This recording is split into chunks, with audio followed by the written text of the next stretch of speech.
Саламатсызбы, ардактуу окуучу. Бүгүн сиз менен анатомия илиминин кыскача тарыхынан киришмекчибиз. Анатомия илиминин тарыхы 3 бөлүнүп каралат. Байыркы дүйнө медицинасы, орто кылымдар жана ал учурдагы кайра жаралуу учуру, анан жаңы доор болуп эсептелинет. Алгач биз силер менен байыркы дүйнө анатомиясына көз чаптырсак, адам денесинин түзүлүшү жөнүндө биринчи эскерүүлөр байыркы Египетте кездешкен. Биздин заманга чейинки 27-кылымда египеттик дарыгер Имхотеп кээ бир адамдардын органдары жана алардын функцияларын, атап айтканда мээни, жүрөктүн ишин жана кандын тамырларын сүрөттөп кеткен. Андан сырткары байыркы Кытай китебиндеги жазылмаларды алсак болот. Биздин заманга чейинки 9 жана 7-кылымда Кытай окумуштуулары тарабынан Нейцин китеби жарык көргөн. Ал китепте адамдын жүрөгү, боор, өпкө жана башка органдары жөнүндө маалымат берилген. Биздин заманга чейинки 9-3-кылымда индиялык окумуштуулар тарабынан жарык көргөн Аюрведа китеби бизче которгондо турмуш таануу деп аталат. Бул китепте булчуңдар, нервтер, дене типтери жана темперамент, мээ жана жүлүн боюнча көптөгөн анатомиялык маалыматтарды ала алабыз. Грек окумуштуулары жөнүндө эске салып кетпесек болбойт чыгар. Байыркы грек окумуштуулары адамдын анатомиясынын өнүгүшүнө чоң таасир тийгизген. Грек медицинасынын жана анатомиясынын көрүнүктүү өкүлдөрү бул. Баарыбызга аттын кашкасындай белгилүү болгон, ал кишинин аты менен ант берген биздин дарыгерлерибиз Гиппократ болуп эсептелинет. Жана анын окуучулары Аристотель жана Герофил. Гиппократ биздин заманга чейинки 460-377 жылдары дененин түзүлүшүн негизги 4 шире түзөт деп үйрөткөн. Ал кан, былжыр, өт жана кара өт болуп эсептелинет. Адамдын темпераментинин түрлөрү бул ширелердин биринин үстөмдүүлүгүнө жараша болот. Сангвиник, флегматик, холерик же меланхолик болуп эсептелинет. Темпераменттин аталган түрлөрү Гиппократтын ою боюнча бир эле учурда дененин ошол эле ширелеринин мазмунуна жараша өзгөрүшү мүмкүн болгон адамдардын конституциясынын ар кандай түрлөрүн аныктайт. Платондун биздин заманга чейинки 427-347 жылдарда жарык көргөн изилдөөлөрүнүн негизинде адамдын денесинде 3 орган аркылуу башкарылат. Бул мээ, жүрөк жана боор деп аталган.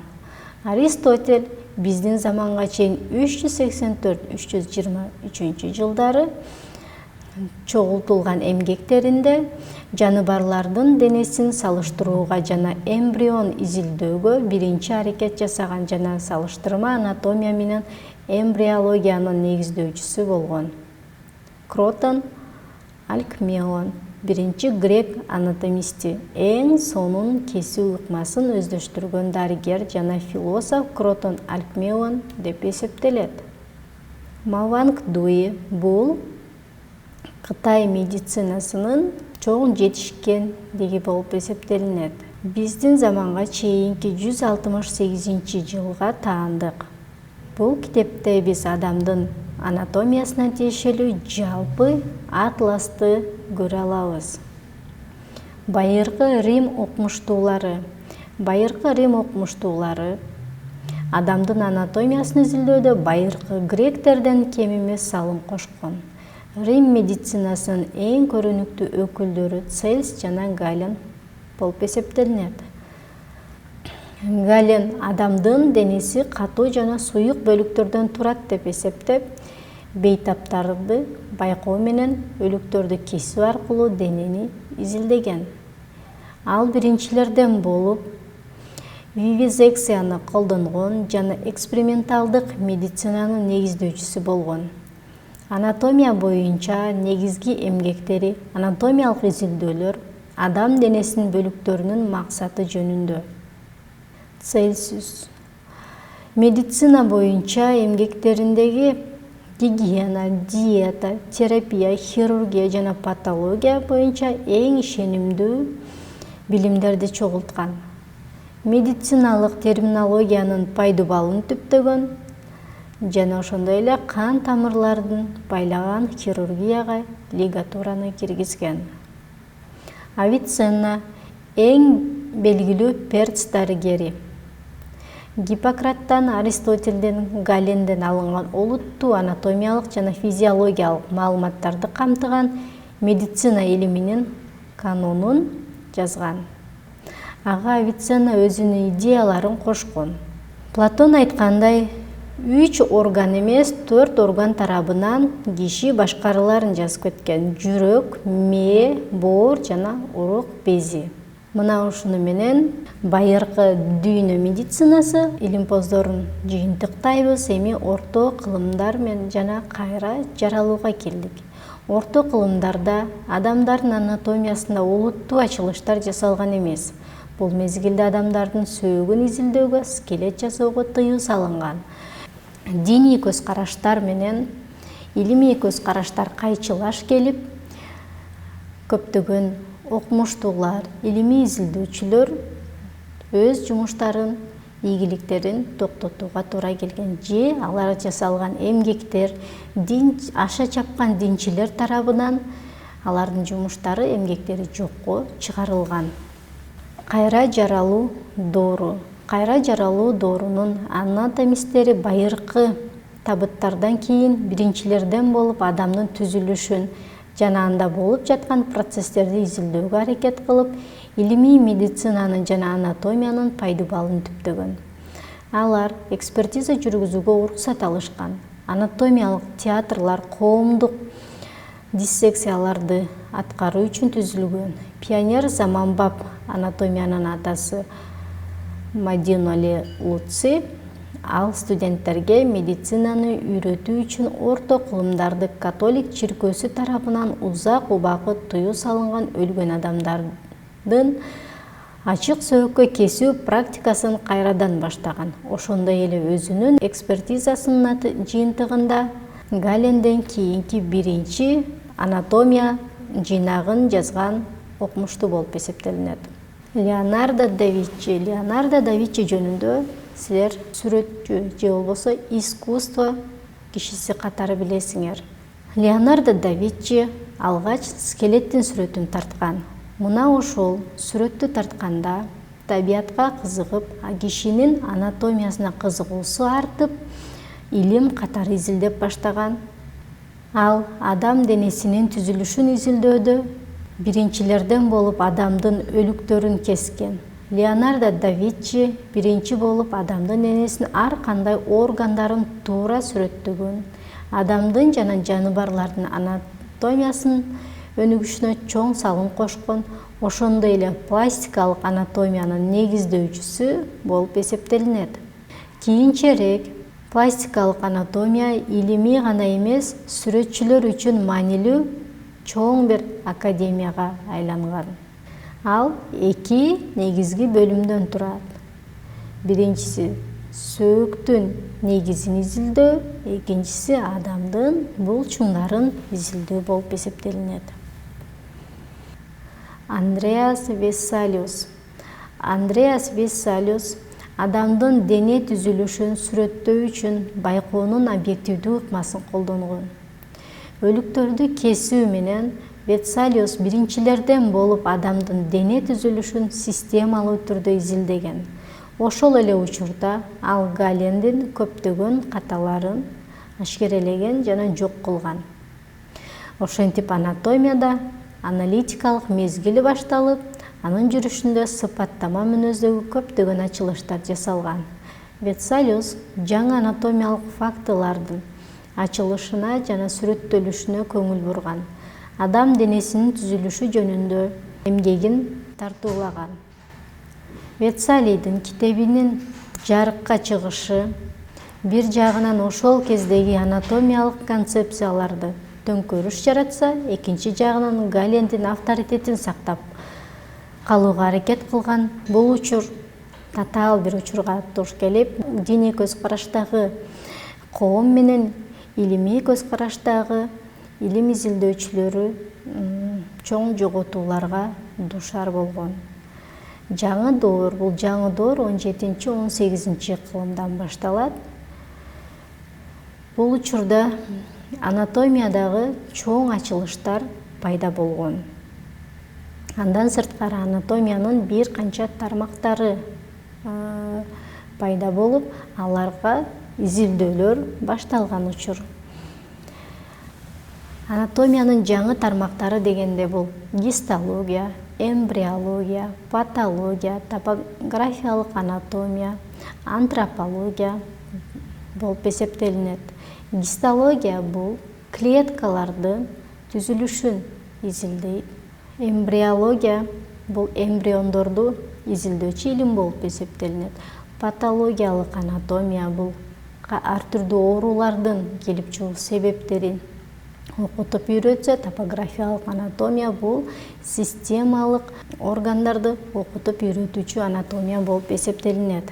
Каспар Вольф, Петербург Илимдер Академиясынын мүчөсү Каспар Вольф эмбриогенез учурунда органдар жаңыдан пайда болуп өнүгө тургандыгын далилдеген. Ошондуктан репродуктив клеткадан бардык органдар репродукцияланган формада болот деген түшүнүктү киргизген. Француз окумуштуусу Жан-Батист Ламарк өзүнүн «Зоология философиясы» аттуу чыгармачылыгында айлана чөйрөнүн таасири астында организмдин эволюциясы жөнүндө идеяны биринчилерден болуп билдирген. Вольфтун эмбриологиялык изилдөөлөрүнүн уландысы орус академиги Карл Эрнст фон Байер сүт эмүүчүлөрдүн жана адамдардын жумурткасын ачып, азыркы эмбриологиянын негизги түшүнүгүн киргизген. Организмдердин индивидуалдык өнүгүүсүнүн негизги мыйзамдарын негиздеген жана микроб катмарларды түзгөн. Англиялык окумуштуу Чарльз Дарвин «Түрлөрдүн келип чыгышы» деген эмгегинде жаныбарлар дүйнөсүнүн биримдигин далилдеген. Севенцов, Ковалевскийдин, ошол эле Байер, Мюллер, Дарвин жана Геккелдин эмбриологиялык изилдөөлөрү биогенетикалык мыйзамда өз көрүнүшүн тапкан. Акыркысын Северцов тереңдетип, оңдоп, экологиялык факторлордун жаныбарлардын дене түзүлүшүнө тийгизген таасирин далилдеген жана эволюциялык окууну анатомияга колдонуу менен эволюциялык морфологиянын жаратуучусу болгон. Демек, балдар, байыркы доордо изилдеген окумуштуулар бул кишинин түзүлүшүн кайсыл жакта, кайсыл орган жайгашкан, алар эмне кызмат кылган деген суроолорго жооп издешкен. Орто кылымдагы, орто доордогу медицина илиминин окумуштуулары дал ушул суроолорду тактап, ушул суроолорго жоопту тереңдетип берүүгө аракет жасашкан. Ал эми жаңы доордогу окумуштуулар булар деген клеткалык деңгээлге түшүп, гистология, эмбриологиялык деңгээлдеги чоң ачылыштарды жасаган.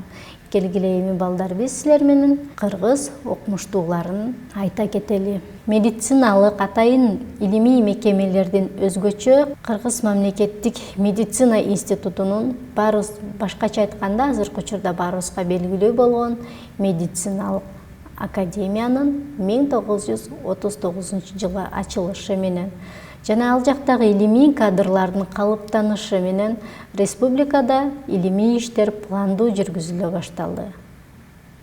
Ал учурда зарыл болгон жугуштуу жана мите оорулардын таралышын алдын алууга багытталган. Анткени баарыбызга маалым болгондой, Кыргыз жергесинде мите курттарынын негизинде пайда болгон оорулар көп болчу. Ошондуктан көптөгөн изилдөөлөр жүргүзүлгөн ушул тармакта. Бул ооруларды изилдөө, уюштуруу чаралары иштеп чыгууга өбөлгө түзгөн, ооруларды кескин түрдө азайтууга, андан кийин жок кылууга алып келди. Бул мезгилде медицина илиминде Масленников, Брудастов, Нигматуллин жана башкалар чоң салым киргизишкен. Республикада ревматизм клиникасынын жана таралышынын өзгөчөлүктөрүн түшүндүрүү, ревматологиянын калыптанышына өбөлгө болду. Бул жакка чоң салым кошкон окумуштууларды айта кетсек, Редликс, Фунт жана Юсупова. Гастроэнтерологиялык профилдеги бир катар бөлүмдөр иштеп, ал жактагы илимий изилдөөлөр жүргүзүлгөн. Ал жактагы илимий изилдөөлөрдү Вольский, Ахунбаев, Айткулова, Фунт, Калюжный жетектеген. Гематологиянын өнүгүшүнө тоо климаттык шарттар кызыл кандын пайда болушун күчөтөрүн далилдеген изилдөөлөр өбөлгө түздү. Тоолуктарды канында кызыл кандын пайда болушун күчөтүүчү атайын заттар, эритропоэтиндер көп болору белгилүү болду. Ошондуктан аз кандуулукту дарылоо максатында тоодо жашагандардын канын куюу сунуш кылынган. Тоо гипоксиясынын кызыл канды күчөтүүчү таасирин, бийик тоо адаптациясын аз кандуулуктун айрым оор формаларын дарылоо үчүн пайдаланууга сунуш кылынган. Бул тармакта Тилис, Райымжанов жана Алмекерова чоң илимий ачылыштарды жасаган. Эндокринологиялык проблемаларын Ахунбаев, Байзаков, Калюжный, Байжанов жана башкалар изилдешкен. Республикада эндемиялык богоктун таралышы йодтук профилактиканын пландуу киргизүүнүн натыйжасында олуттуу түрдө төмөндөдү. Малышев калкан сымал бездин жашка жараша өзгөрүүсүнө мүнөздөмө берип, анын чоңоюшу организмдин жашоо шартына өзгөчө йодтун жетишсиздигине ыңгайлануунун натыйжасы экендигин аныктаган. Пульмонология проблемалары болгон өпкөнүн, эхинококкозун өнөкөт сезгенишин изилдөөдө жолго коюлган. Бул изилдөөлөрдү Истамбекова, Дубинин, Рафибеков, Ахунбаев тарабынан жүргүзүлгөн. Тоолуктарда өпкөнүн өнөкөт оорусунун өзгөчөлүктөрү болору, башкача айтканда кандын газ алмашуу жана коагуляциялык касиеттери өзгөрүүлөрү аныкталган. Бийиктикке көтөрүлгөн жана дайыма тоодо жашаган адамдарда дем алуу, жөнгө салуу өзгөрүлө тургандыгы байкалган. Хирургия тармагы боюнча Кыргызстанда иштелип жаткан илимий багыттардын арасынан богок бездерин Ахунбаев жана анын окуучулары изилдешкен. Өт жолдорунун таш оорусун Фридман жана Мамекеев, Игембердиев тарабынан изилденген. Карын жана 12 ичегинин жарасын Рыскулова, Субихина изилдеген. Зара жолдорунун таш оорусун Тыналиев, өпкөнү Ахунбаев хирургиялык жол менен дарылоо каралган. Жүрөк кан тамыр хирургиясын өнүктүрүүдө Ахунбаевдин жана анын шакирттеринин Жошубаев, Маралов, Байзаков, Намазбеков жана башкалар сиңирген эмгектери зор. Балдардын сөөк кулгунасы жакшы изилденип, анын дарылоонун комплекстүү методу иштелген. Рак оорусунун ар түрдүү формаларын таралышы, лейкоздор, алардын пайда болуу себептери каралып, изилденип жаткан учур. Өзгөчө ыкмалар менен кан айланууну изилдеген Лейтекс, Зайнасова, Ашырбаев, Абдыкеримов, Кененбаев жана башка окумуштууларыбызды эске ала кетсек болот. Органдардын иштөөсү жана алмаштырылуусу Браун, Ефимов, Айманбетов, Акылбеков жана башкалар тарабынан изилденген. Алар бийик тоо гипоксия шартында терилердин жамаштырылганда биригип өсүүсү мүмкүн экендиги, башкаруу учурунда өзгөчөлүктөрдү көрсөткөндүгүн далилдешкен. Мына ушундай балдар. Биз медицина тармагындагы көрүнүктүү академик, илимий изилдөөчүлөр менен тааныштык. Алардын илимий жетишкендиктеринин натыйжасында көптөгөн ооруларды алдын алуу менен өзүбүздүн дене түзүлүшүбүз жөнүндө көбүрөөк маалымат ала алабыз. Ушуну менен сабак бүттү. Саламатта калыңыздар.